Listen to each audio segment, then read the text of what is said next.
Hi, welcome back to the Bookish Brits Book Club, and today we're going to be discussing our January 2014 read, which was The Historical Paranormal Witchfinder by UK YA author Ruth Warburton. One of the things I remember about when I first read A Witch in Winter was how laid back and easy the style felt, and I was quite interested to see how this would translate into a historical book.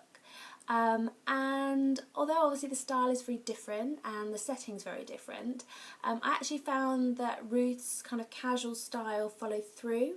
I was actually quite surprised at the tone of the book in the sense that it felt to me much more like a historical romance with a sprinkling of paranormal, or paranormal being used as a device rather than a purely paranormal book with historical setting. So from that point of view I was expecting a little bit more in the way of magic and magical creatures and fantasy, and it actually felt a lot more like a historical book. I had higher expectations than what happened. I enjoyed this book. I thought it was a good read, but it wasn't actually what I was expecting, and I actually found it a little bit difficult to read in some places. And I think that's because personally I found that I don't enjoy historical fiction as much as I enjoy more modern fiction. I thought I'd give this book a go because I've heard so many good things about Ruth Warburton, and I really enjoy witchy stories and magic stories, and I have read some good 1800s magic-y stories. Unfortunately this one didn't quite have the spark or the pow that I was looking for. It wasn't as good as I thought it was going to be, but I still enjoyed it and I thought it was a good read. It just wasn't amazing. So at first when I started reading, I got quite into Luke's story, but I wasn't so keen on Rosa's. I think Rosa was just so nice and kind that I didn't really get excited about her story until she started getting a bit angry about things. Loved the historical detail, and I did quite like Rosa by the end, so it all worked out. But the setting was my favourite part of the book. I loved the historical detail. It's quite gruesome and horrible, but it's realistic, and I do appreciate historical realism. I think I wouldn't have finished the book had it just been all wearing pretty dresses and dancing at balls and dinner parties and luxury. I thought having the sort of grim, realistic detail made it a much more interesting story. But for me, I think the historical setting was good in the sense that it was well written. It just didn't mesh well with me personally, but I think it's just a personal thing about 1800s settings. I just find them really difficult. I just found it a bit slow, and I just found the descriptions like I couldn't see it in my head, so I just couldn't really picture it in the way I really wanted to, and that really made it a bit worse for me in a way. But I think it's just because, you know, it was the time period itself rather than the writing or the author. I would imagine that those that don't enjoy historical romance as much as myself might find it a little bit hard going. It felt pretty authentic. I mean, I'm no expert on Regency history, but I read quite a lot of Regency romance, and so for me the language and the social manners and the expectations felt very realistic. I found that I was immediately thrown into the sights and sounds and smells of Regency England, and I really enjoyed the fact that actually we looked at the poorer side of things. I'm very used to reading about the balls and the afternoon teas and the stroll through Hyde Park, but it was very different for me to read about the London slums. There are some scenes involving workhouses, and I thought it was quite interesting to kind of see that with the context of thinking about child labour and commercialism within our own society. I want to say that yes, there were parts of the world building and plot that surprised me. But that would be a lie.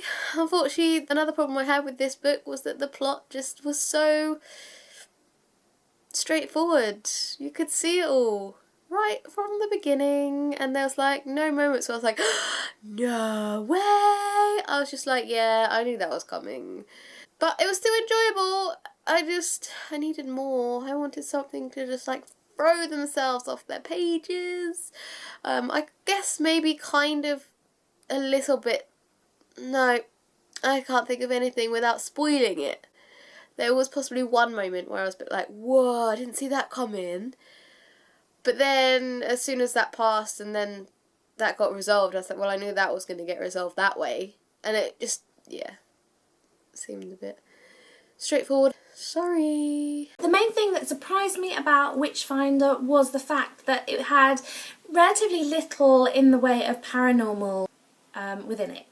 Yes, there were witches and there were witch hunters and there was a little bit of magic, but actually the magic was very much restrained, and I would have expected there to be a little bit more in the way of kind of fantasy elements. I was surprised by the level of historical detail, pleasantly surprised. The plot didn't really surprise me. We all knew from reading the blurb that it was going to be a romance, and it was pretty well signposted to us which characters would be involved in the romance. So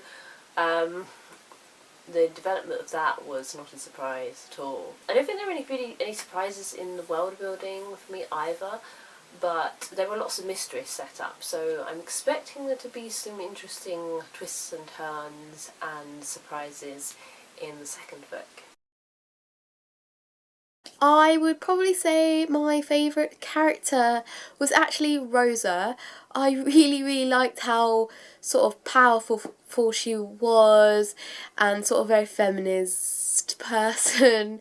She's like this really person who has so many things to deal with, the fact that she's lost her dad and, you know, she's all these pressures coming in and she's just a woman growing up in the 1800s and has, you know, she has no power, she's powerless and she just wants power, and I just think her character was really strong and I really enjoyed that about her. And yeah, I think that she was just a great character that I really enjoyed reading about. I found Luke to be the most interesting character. He had a lot of mystery surrounding him from the start. He doesn't know why what happened to his parents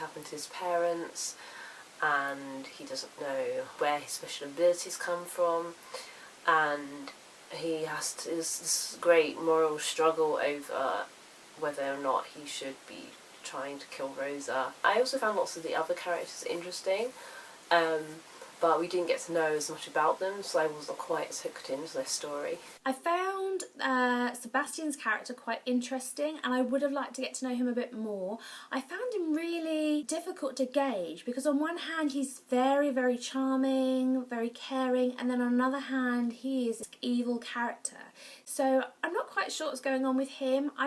I found him interesting in the sense that I want to know a bit more about what makes him tick and why he's got such swinging personality. And, you know, the evil characters are usually the more interesting. I'm hoping that we get a bit more background to him, that he gets fleshed out a little bit more, that we actually understand his motivations for what he's doing.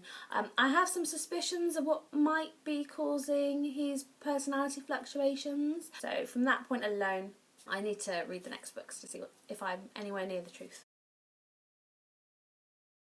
Yes, according to the author's website, this is just a two-parter, and the sequel is going to be out later this year, so I'm looking forward to reading that. The ending was quite open, and like I said before, there's been all these mysteries set up, and I really want to know all the character secrets. Maybe. Yeah. Maybe.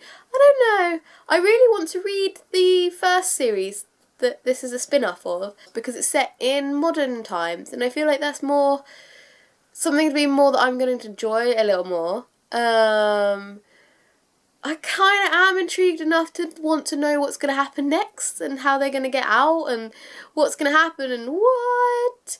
but at the same time, if it's the same era and the same straightforward plot, I'm like, maybe not.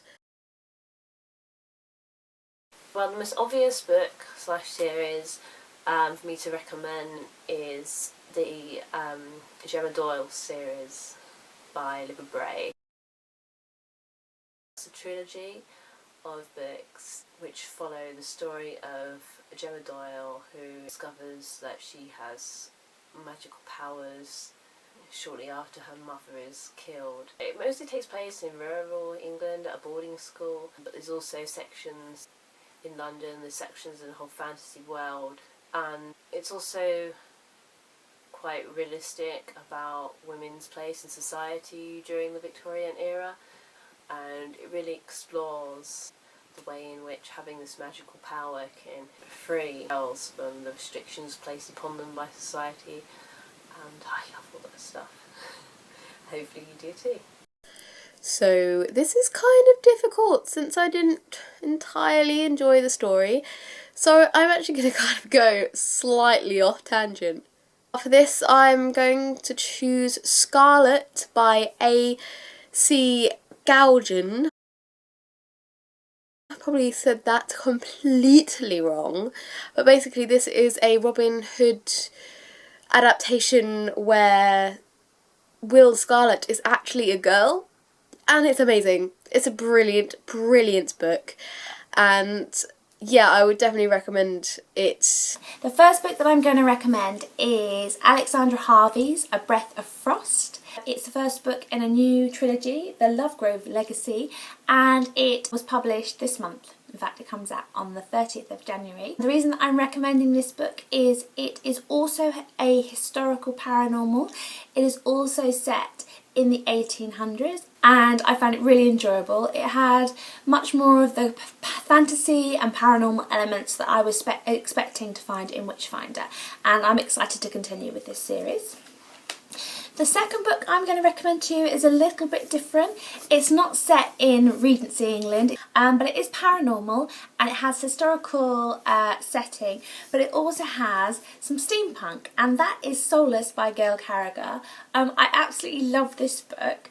It was definitely the kind of book you want to sit and read with a raised teacup and a raised arched eyebrow. It's very witty. It's one of those you find yourself kind of smirking along to. The third book that I'm going to recommend kind of goes along a similar theme. It's a YA dystopian. It's by a UK author, Catherine Fisher, and it's called Incarcerant. It's got a historical-esque setting, and it's got a sort of steampunky vibe, but it's also got a dystopian. I read it quite a long time ago. It was probably one of the first dystopians that I read, but I still remember it really fondly. Thank you so much for coming by and watching our video this month. Have you read Witchfinder? Have you read any of the books that the Bookish Bricks team have recommended? What did you think? If you could let us know in the comments below, we'd really appreciate it. So for Bookish Bricks Book Club, the February Book Club choice is Tiger Lily by Jodie Lynn Anderson. Have you read Tiger Lily? What did you think of it? Do you have any questions that you want to ask the Bookish Bricks team about the book? Leave it all in the comments below. We'd love to hear from you, and we'd love it if you haven't read Tiger Lily, if you'd like to read along with us, and again, to let us know what you think. Thanks so much for watching. Bye!